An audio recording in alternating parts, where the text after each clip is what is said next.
So today we'll be looking at Jordan Peterson's successful speaker techniques and how he attracts audience and how he manipulates speech, gestures and emotion to create rather an engaging audience. So we've got a quick video to listen to, so we'll have a quick analysis of this one. Big problem here.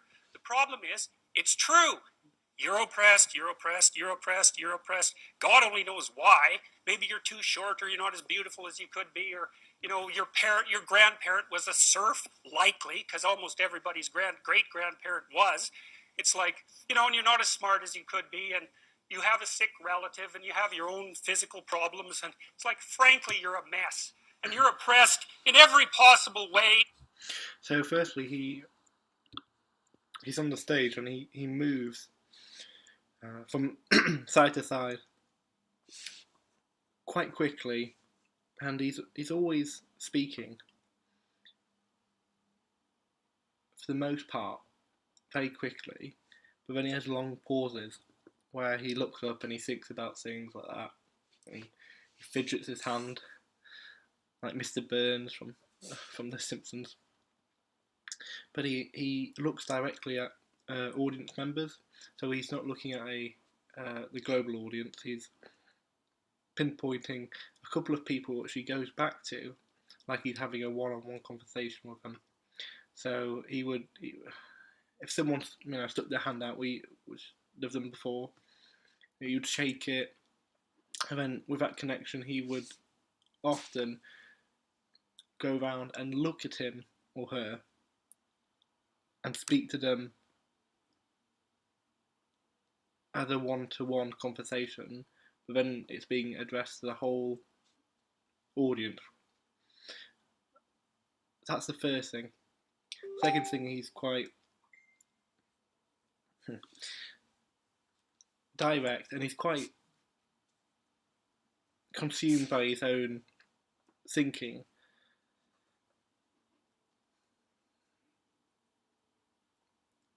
And that's a good thing. He's not laughing that much. He's not making. He makes jokes, but he's very on it, and he gets very passionate, which comes off quite assertive, very quite aggressive in speaking manner. So let's hear a couple more. Including your ancestry and your biology, and the entire sum of human history has conspired to produce victimized you with all your individual pathological problems. It's like, yes, true. Okay, but the problem is that it is true. And so if you take the oppressed, you have to fractionate them. And it's like, you're a woman. Yeah, okay, well, I'm a black woman. Well, I'm a black woman who has 2 children. Well, I'm a black woman who has 2 children, and one of them isn't very healthy. And then, well, I'm a Hispanic woman, and I have a genius son who doesn't have any money so that he can't go to university. And, I had a hell of a time getting across the border. It was really hard on me to get my citizenship. My husband is an alcoholic brute. It's like, well, yeah, that sucks too. And so let's fix all your oppression. And we'll take every single thing into account, and then we'll fix yours too. We'll take every single thing into account. It's like, no, you won't, because you can't. You can't. It is technically impossible. First of all, you can't even live.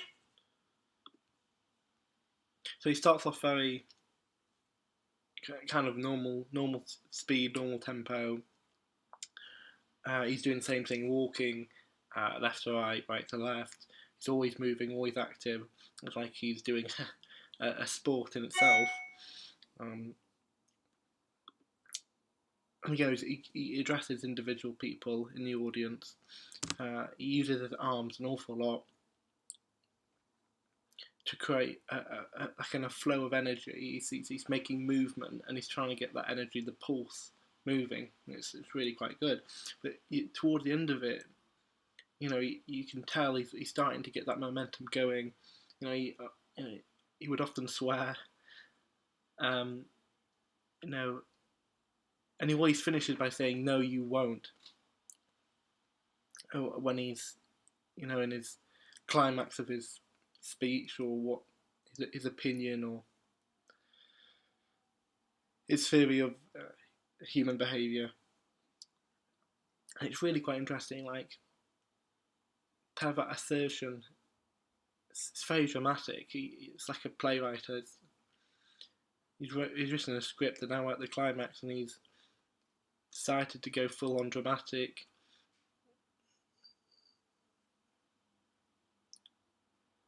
He's not doing it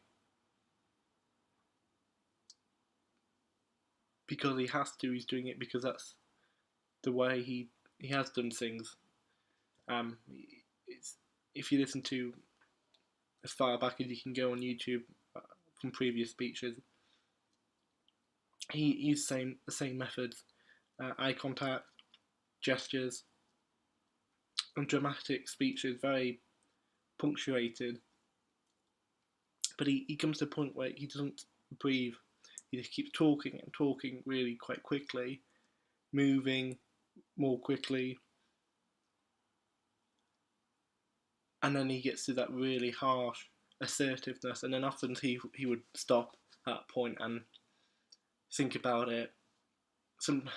Sometimes shed a tear is often for him to show that level of emotion. So finally, let's see if I say lighten up, he gets less dramatic now.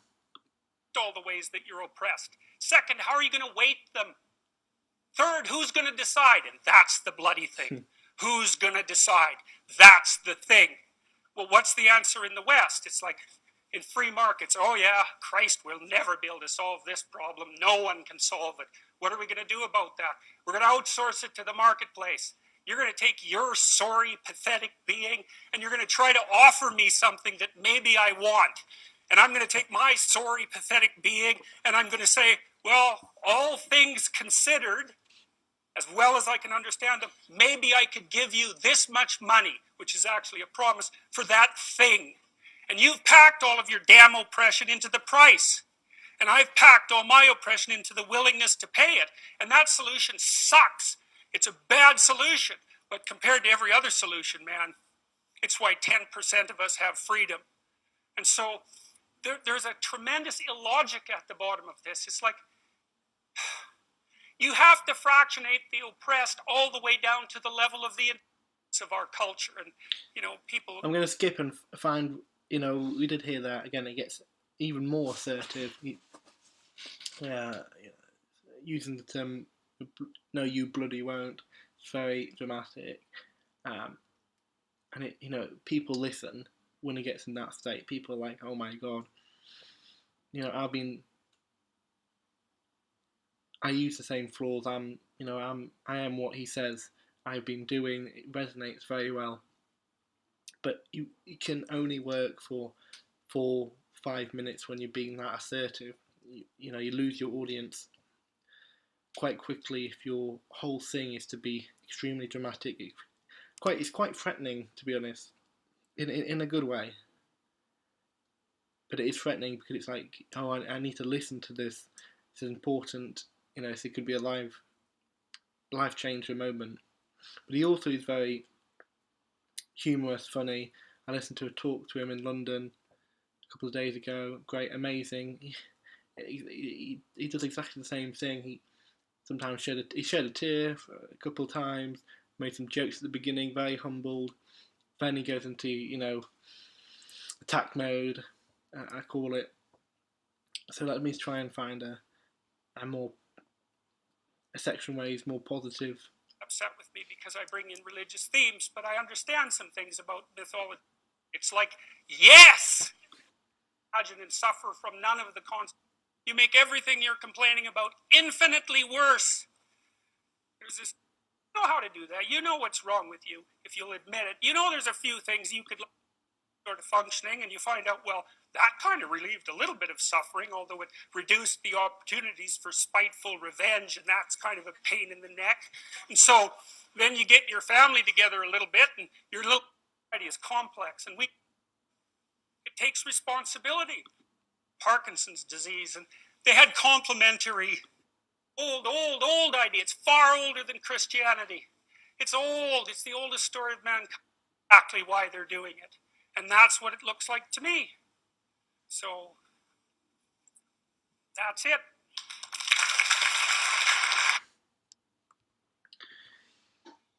He didn't... I've seen this a couple of times. I'll put the link in. And I thought in this one, he made a sarcastic joke, and he was being quite animation about it. It was very animated movements on when he makes the jokes. I'm not sure why in that one it was 11 minutes, but it was very intense 11 minutes. You know, it wasn't too calm. It was quite agitated. But I think that's a good overview to see how he has become so effective in verbal speech, and his connection between the audience and himself. So again, gestures, movement, fast-paced, and assertiveness is few of his most successful elements.